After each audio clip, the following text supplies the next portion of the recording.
बिस्मिल्लाहिर्रहमानिर्रहीम। अस्सलाम वालेकुम students, welcome to my second year class. आपको पता है कि ये आपकी इकनॉमिक्स की क्लास है। चैप्टर नंबर 12 मैं आपको स्टार्ट करा चुकी हूँ। इंशाल्लाह with in the couple of days आपका सिलेबस ख़त्म हो जाएगा। फिर आपके पास यूट्यूब पे ऑलमोस्ट सारे लेक्चर होंगे, आप वहाँ से कंसल्ट कर सकते हैं। ठीक है, जो आज का हमारा टॉपिक है वो है पाकिस्तान की अहम बरामदात। ठीक है, कि हमें दरामदात और बरामदात के हवाले से पता है कि दरामदात क्या होती हैं, बरामदात क्या होती हैं। ठीक है, बरामदात वो अशिया होती हैं जो पाकिस्तानी दूसरे ममालिक को बेचते हैं, और जबकि दरामदात उन अशिया को कहते हैं जो पाकिस्तानी दूसरे ममालिक से मंगवाते हैं। ठीक है, हमारे जैसा कि आप जानते हैं कि पाकिस्तान की जो बरामदात हैं वो normally raw material type goods की होती हैं, जिनकी इंटरनेशनल मार्केट या आलमी मंडी में इतनी ज़्यादा वैल्यू नहीं होती। तो आए यहाँ पे ये डिस्कस करते हैं कि पाकिस्तान की अहम बरामदात कौन सी हैं। सबसे पहले चावल आ जाता है। ये पाकिस्तान की मेजर बरामदात में से या एक्सपोर्ट्स में से एक है। पाकिस्तान दुनिया के बहुत सारे ममालिक को चावल बरामद करता है। ठीक है, ये ज़राअत में इसका जो कंट्रीब्यूशन है वो है 4.4% और जीडीपी का 0.6%। 2018-19 में चावलों की एक्सपोर्ट के ज़रिए ये 1,99,844 मिलियन रुपए ज़र मुबादला करवाया गया। ठीक है, पाकिस्तान से चावल अब कौन कौन से ममालिक हैं जो ख़रीदते हैं? कैमरून हो गया, Dubai, Sri Lanka, Saudi Arabia, Iraq, सिंगाल, कुवैत, ओमान और टर्की। चावल की कुल बरामद का 80% से ज़ायद क्या होता है, इन्हीं ममालिक को जाता है। दूसरे नंबर पे हमारी जो इम्पोर्टेंट एक्सपोर्ट है वो है कॉटन यार्न या सूती धागा। ठीक है, ये पाकिस्तान की अहम उसमें आती है। ठीक है, पाकिस्तान बेसिकली एग्रेरियन कंट्री है, इसलिए ये ज़्यादातर ज़रिए अजनास और ख़ाम माल ही बरामद करता है। ठीक है, सूती धागे की बरामद में काफ़ी ज़्यादा इजाफ़ा नोटिस किया गया है।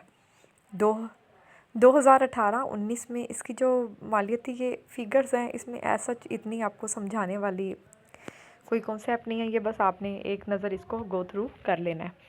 ठीक है, और ये छोटे छोटे फिगर्स हैं, ये आप जितना लेटेस्ट आपके पास एडिशन आप उसके अकॉर्डिंग बस याद करेंगे। फिर सूती कपड़ा है, तो कपास की मसनूआत में जो सूती कपड़ा है वो भी पाकिस्तान की अहम बरामद है।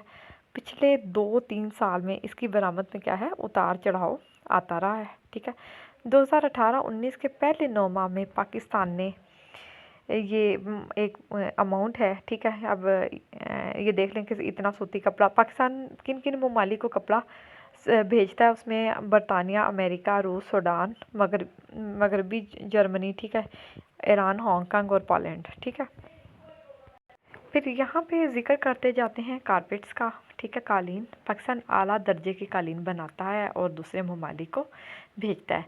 जो पाकिस्तान का कालीन है वो दुनिया भर में मशहूर है, क्योंकि एक तो सस्ता भी है, इसलिए इसकी मांग में दिन ब दिन क्या हो रहा है, इजाफा हो रहा है। ठीक है, पाकिस्तान कालीन देता है जर्मनी को, स्विट्ज़रलैंड, फ्रांस, अमेरिका, बेल्जियम और बरतानिया। फिर है चमड़ा और चमड़े की मसनूआत, लेदर प्रोडक्ट्स। ठीक है, ये भी पाकिस्तान की इम्पोर्टेंट एक्सपोर्ट्स में आता है। चमड़ा और चमड़े की मसनूआत में गुज़श्ता सालों से बहुत ज़्यादा इजाफा देखने में आया है। ठीक है, यहाँ पे पाकिस्तान कहाँ कहाँ बेचता है चमड़ा और चमड़े की मसनूआत? इटली, स्पेन, जापान और रोमानिया। फिर हम बात करते हैं कपास की।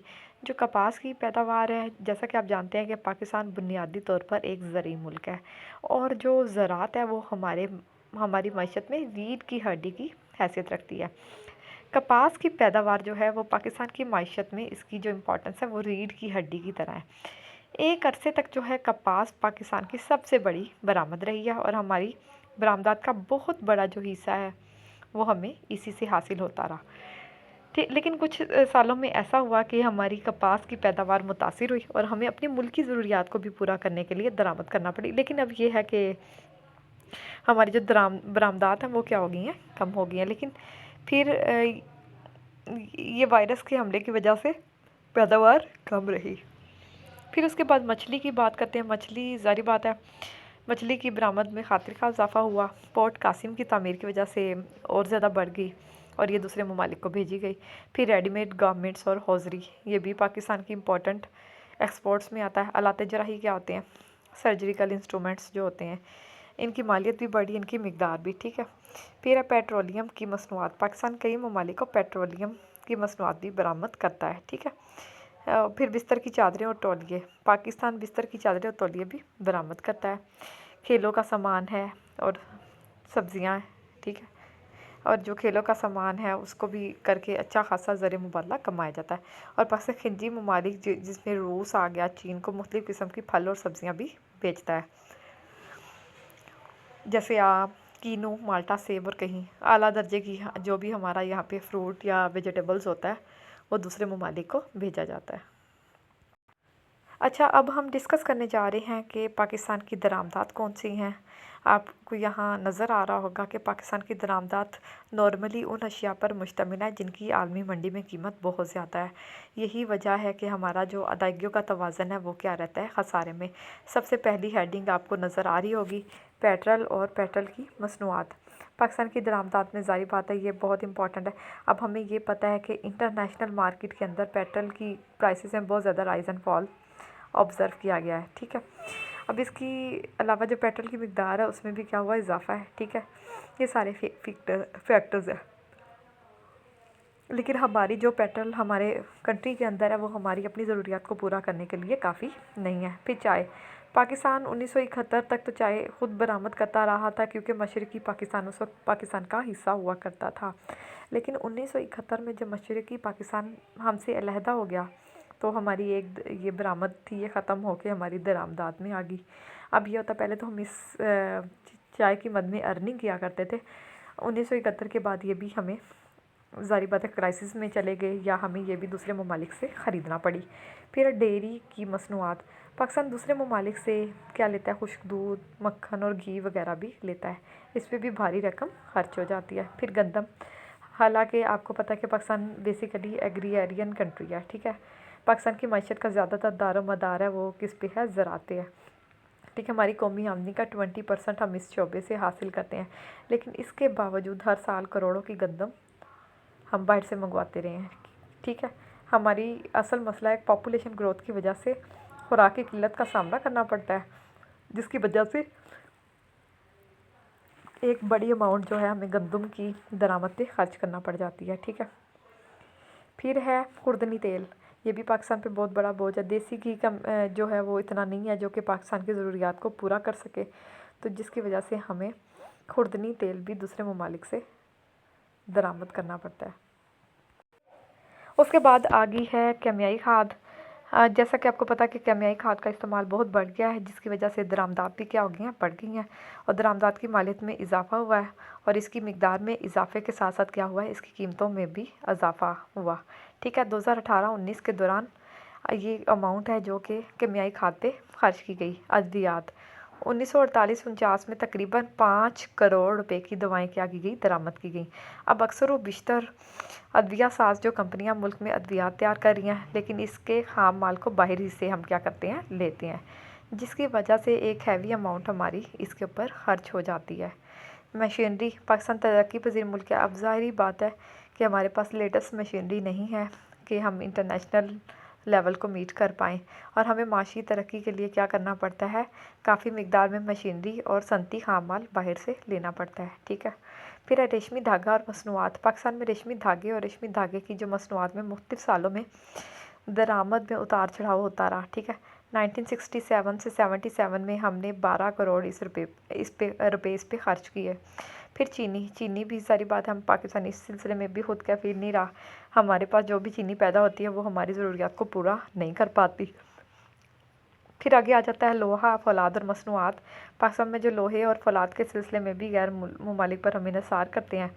अगरचे कराची में जो है अरबों रुपए की मालियत से एक बहुत बड़ी आपकी स्टील मिल बन गई है, लेकिन इसके बावजूद वो हमारी मुल्की ज़रूरियात को नहीं पूरा कर पा रही। गैर मुल्की लोहे, फौलाद और फौलाद की मसनूआत पर इंसार करना पड़ रहा है। Chemical group. ये भी पाकिस्तान की इम्पोर्टेंट दरामदात में है। 2018-19 में के दौरान ये इतने मिलियन के केमिकल ग्रुप की अशिया दरामद की गई। फिर है मुतफारिक अशिया। इसके अलावा भी पाकिस्तान कई चीज़ें दरामद करता रहा है, जिसमें रंगो रोगन, बिजली का सामान, कागज़, स्टेशनरी, कपड़ा, किताबें, अनाज, दालें, नॉन फेरिस दातें वगैरह, ठीक है। दरामदात और बरामदात का जायज़ा लेने के बाद हम इस कंक्लूजन पे पहुंचते हैं कि चूँकि पाकिस्तान में जो बरामदात की मालियत है वो कम है और दरामदात की जो वैल्यू है या मालियत है वो ज़्यादा है, जिसकी वजह से हमारा अदायगियों का जो तवाज़ुन है वो क्या रहता है, ख़राब रहता है। सबसे इसकी ख़राबी की कौन कौन सी वजूहात है? हमारी दरामदात में इजाफ़ा हो रहा है, ठीक है। हर साल हमारा बहुत सारा पैसा जो है दूसरे ममालिक से मशीनरी और पेट्रोलियम प्रोडक्ट पे खर्च करना पड़ रहा है। फिर हमारी बरामदात कम होती जा रही हैं और हमारी बरामदात उन अशिया पर मुश्तमिल है जिनकी आलमी मंडी में कीमत इतनी ज़्यादा नहीं होती। दरामदात की कीमतें क्या हो रही हैं, बढ़ रही हैं, ठीक है, जिसकी वजह से हमारी सारी बात पाकिस्तान को अपनी बरामदात को बढ़ाने के लिए 1972 में अपनी जो करेंसी की कदर है उसको कम करना पड़ा, उस ताकि हमारी जो अशिया हैं वो दूसरे ममालिक के लिए सस्ती हो जाए और उनकी अशिया हमारे पाकिस्तान के लिए महंगी हो जाए, यानी कि दरामदात कम हो जाए और बरामदात बढ़ जाए। लेकिन इसका भी कोई खातिर खा फ़ायदा ना हो पाया। मुल्क की ज़रूरियात बढ़ गई। हमें ये मालूम है कि पाकिस्तान में जो आबादी है वो बहुत तेज़ी से बढ़ रही है और इसमें एशिया में बुलंद तरीन शरह है। आबादी में तेज़ रफ्तारी के इजाफे की वजह से हमारी ज़रूरियात भी बढ़ गई हैं, जिसकी वजह से जैसे जैसे ज़रूरियात बढ़ती हैं तो दरामदात बढ़ती हैं, तो अदायगियों का तवाज़ुन खसारे में चला जाता है। उसके बाद हम डिस्कस करने जा रहे हैं कि दफ़ाई ज़रूरियात भी हमारी बढ़ रही हैं, क्योंकि जो हालात इर्द गिर्द पाए जा रहे हैं, ज़ाहिर बात है पाकिस्तान ने अपने दिफा को मजबूत बनाना है, जिसकी वजह से हमें भारी मिकदार में इसलाह और जंगी साजो सामान चाहिए, जो कि मंगवाने के लिए बहुत बड़ा ज़र मुबादला खर्च करना पड़ रहा है। अफराते ज़र, पाकिस्तान में एशिया की कीमतें बहुत तेज़ी से बढ़ रही हैं, ठीक है, कीमतें बढ़ रही हैं तो ज़ाहिर बात है कि दूसरी तरफ इसकी वजह दो होती है, या तो आपकी तलब बहुत तेज़ी से बढ़ी होती है, दूसरा क्या है, लागत बढ़ी होती है, जिसकी वजह से अफराते ज़र पैदा होता है। गैर मरई मुद्दात में इजाफा है। पाकिस्तान में जो जहाज़ रान कंपनीज़ हैं, बीमा कंपनीज़ हैं, ये ये प्रॉपर्ली डेवलप नहीं है, ठीक है, जिसकी वजह से पाकिस्तान के ज़्यादातर लोग गैर ममालिक में जाकर रकूम खर्च करते हैं। फिर अब बैरूनी कर्ज़ों में आपका इजाफा हो रहा है। पाकिस्तान को मुख्तलिफ मकासद के लिए गैर ममालिक और बैनुल-अक़वामी एजेंसियों से क्या करना पड़ता है, कर्ज़ा लेना पड़ता है। फिर बैरूनी इमदाद में कमी, पाकिस्तान को जो पहले फ़ॉरेन एड मिलती थी अब वो भी क्या हो गई है, पहले से बहुत कम हो गया, जिसकी वजह से हमें सर्वाइव करना बहुत मुश्किल हो गया। अशिया का जो मेयार है वो क्या है, घटिया है, वो आलमी जो एक लेवल है, स्टेटस है, उसको पूरा नहीं कर पा रहा। मुसारफ़ पैदाइश में इजाफा, आपकी जो महंगे दरामदी खाम माल, मशीनरी और जदीद टेक्नोलॉजी के कम इस्तेमाल की वजह से एशिया की लागत पैदाइश में इजाफा हो गया, ठीक है। फिर गैर मुवाफ़िक निस्बत दरामद बरामद, हमारी जो दरामदात है वो ज़रूरी खाम माल पे हैं, जबकि हमारी जो बरामदात है वो पेट्रोलियम या मशीनरी पे मुश्तमिल होती हैं, जिनकी कीमतें ज़्यादा हैं। इसी वजह से हमारी गैर मुवाफ़िक जो निस्बत दरामद बरामद है वो क्या रहती है, डिस्टर्ब्ड। अदायगियों के तवाज़ुन में इस्लाह के लिए आप क्या कर सकते हैं? आपको बरामदात बढ़ानी है, दरामदात को कम करना है, ठीक है, बरामदात को बढ़ाया जाए कि यानी हमें हर उस सनत की हौसला अफजाई करनी चाहिए जिसका ताल्लुक़ बरामदात से जुड़ा हो। हमें सनतकारों को मोटिवेट करना चाहिए, उन्हें फैसिलिटीज़ देंगे तो वो तभी अपनी प्रोडक्ट को बढ़ा पाएंगे। फिर है दरामदात में कमी, हमें गैर ज़रूरी जो दरामदात है उन पर मुकम्मल तौर पे पाबंदी लगानी चाहिए। फिर है गैर मरई बरामदात में इजाफा, पाकिस्तान को चाहिए जो गैर मरई बरामदात हैं उनको बढ़ाया जाए, ठीक है, ताकि आप ज़्यादा से ज़्यादा ज़र मुबादला कमाएँ। ज़र की बैरूनी कदर में कमी, ये एक सोल्यूशन तो है लेकिन ये भी कोई इतना स्ट्रॉन्ग एंड वैलिड सोल्यूशन नहीं है। उसके बाद आ रहा है एक्सचेंज कंट्रोल। अब ज़र मुबादला के इस्तेमाल में कफ़ायत की खातिर क्या है, हुकूमत पाकिस्तान ज़र मुबादला पर कंट्रोल की पॉलिसी इख्तियार किए हुए है। इसमें ये होता है कि आपके पास जितना भी आपने अर्निंग करनी है वो स्टेट बैंक के पास जमा करा के इसके बदले में आपने क्या कर देनी है, मुल्की करेंसी। ज़र की मिकदार में कमी की जाए, अफराते ज़र की वजह से ज़ाहिर बात है कीमतें बुलंद हैं, तो ज़र की मिकदार में कमी की जाए। और बैनुल-अक़वामी ज़री फ़ंड, ये पाकिस्तान IMF का मेंबर है, ज़ाहिर बात है वो हमें माली मशवरे भी देता है और फाइनेंशियल असिस्टेंस भी देता है। और आबादी को कंट्रोल करना चाहिए। प्रॉपर प्लानिंग जब तक नहीं होगी हमारे रिसोर्सेज हमारी बढ़ती हुई ज़रूरियात को पूरा नहीं कर पाएंगे। इंशाल्लाह in the next lecture we will wind up this chapter. और इसी के साथ ही इंशाल्लाह हमारी सेकेंड ईयर का जो सिलेबस है 13 चैप्टर इसके बाद आता है, जिसको हम ऑलरेडी क्लास में डिस्कस कर चुके हैं। इंशाल्लाह आफ्टर दिस लेक्चर हमारी जो इकोनॉमिक्स का सिलेबस है सेकेंड ईयर का वो वाइंड अप होने जा रहा है।